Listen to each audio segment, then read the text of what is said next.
मित्रांनो, जर तुम्ही नवीन गाडी घेण्याचा विचार करत आहात किंवा नुकतीच एक ब्रँड न्यू कार खरेदी केली असेल तर हा व्हिडिओ तुमच्यासाठी अतिशय महत्त्वाचा आहे. कारण भारतातील अनेक लोकांना माहितीच नाही आहे की 10 लाखांपेक्षा जर महागडी गाडी घेतली असेल तर सरकारकडून हजारो रुपये थेट बँक खात्यात रिफंड म्हणून जमा होतात. आता ह्याच रिफंडला आपण TCS रिफंडसुद्धा म्हणतो. हो, तुम्ही अगदी बरोबर ऐकलात. आज आपण या व्हिडिओमध्ये पाहणार आहोत की हा रिफंड नेमका काय आहे, या रिफंडसाठी आपण कसा क्लेम करायचा आणि तो खात्यात कसा जमा होणार. तर हा व्हिडिओ शेवटपर्यंत नक्की पहा, म्हणजे तुम्हाला याबाबतची सविस्तर माहिती मिळून जाईल. तर मित्रांनो, सर्वात आधी समजून घेऊयात की हा रिफंड नेमका काय आहे. याला म्हणतात TCS म्हणजेच टॅक्स कलेक्टेड ॲट सोर्स. जेव्हा तुम्ही 10 लाखांपेक्षा जास्त किमतीची गाडी खरेदी करता तेव्हा कार डीलर तुमच्याकडून गाडीच्या किमतीवर 1% जादा TCS वसूल करतो आणि तो सरकारकडे जमा करतो. म्हणजेच ही रक्कम तुमच्या खिशातून तात्पुरती घेतली जाते, पण पुढे तुम्ही त्याला रिफंड म्हणून परत मिळवू शकता. आता तुमच्या मनात प्रश्न आला असेल की हा TCS नक्की कोण भरतो. तर मित्रांनो, हा TCS गाडी खरेदी करणारा व्यक्तीच भरत असतो. जेव्हा गाडी घेता तेव्हा तुमच्या कार इनवॉइस बिलमध्ये TCS 1% अशी वेगळी नोंद केलेली असते. रक्कम तुमच्या पॅन कार्डवर जमासुद्धा केलेली असते, त्यामुळे तुम्हाला घाबरायची अजिबात गरज नाही. हा तुमचाच पैसा आहे, तो पुढे ITR भरताना तुम्ही क्लेम करू शकता आणि तो परत मिळवू शकता. हे गणित आता आपण एका सोप्या भाषेत समजून घेऊया.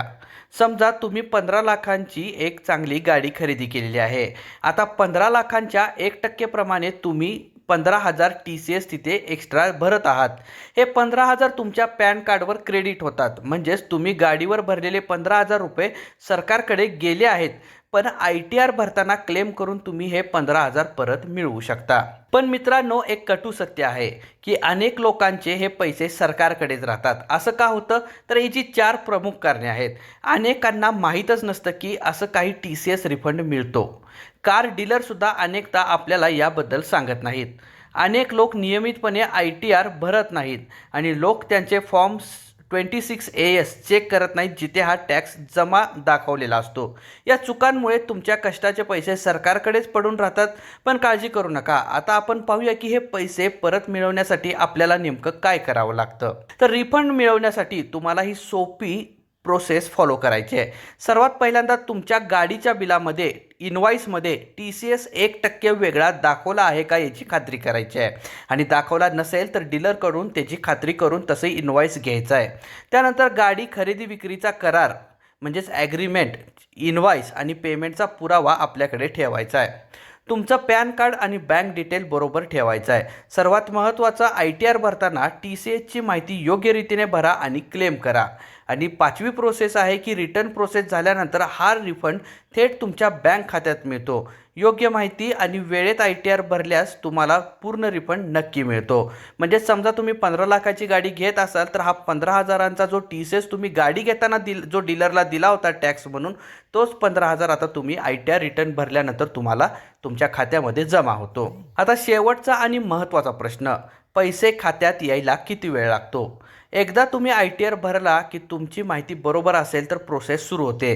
त्यानंतर रिटर्न व्हेरिफिकेशन आणि प्रोसेसिंग पूर्ण होते आणि मग CBDT कडून रिटर्न मंजूर केले जाते आणि त्यानंतर तुमचा रिफंड तुमच्या बँक खात्यात जमा होतो. यासाठी साधारण आपल्याला 20 ते 45 दिवसांचा कालावधी लागतो. रिटर्न लवकर आणि बरोबर जर भरला असेल तर सर्व माहिती योग्य असल्यास रिफंड लवकर मिळण्याची सुद्धा शक्यता असते. तर मित्रांनो, या व्हिडिओमध्ये आपण TCS म्हणजे नेमकं काय आणि तो रिफंड कसा मिळवायचा याची संपूर्ण सविस्तर माहिती घेतली. हा व्हिडिओ तुम्हाला कसा वाटला, त्याचबरोबर तुम्ही कधी TCS रिफंड मिळवलाय का, हे आम्हाला कमेंट करून सांगायला विसरू नका. हा व्हिडिओ आवडला असेल तर लाईक करा आणि जास्तीत जास्त मित्रांपर्यंत शेअर करा आणि अशाच माहितीपूर्ण व्हिडिओसाठी आपल्या चॅनलला सबस्क्राईब करायला विसरू नका. पुन्हा भेटूया अशाच एका माहितीपूर्ण व्हिडिओमध्ये. तोपर्यंत धन्यवाद.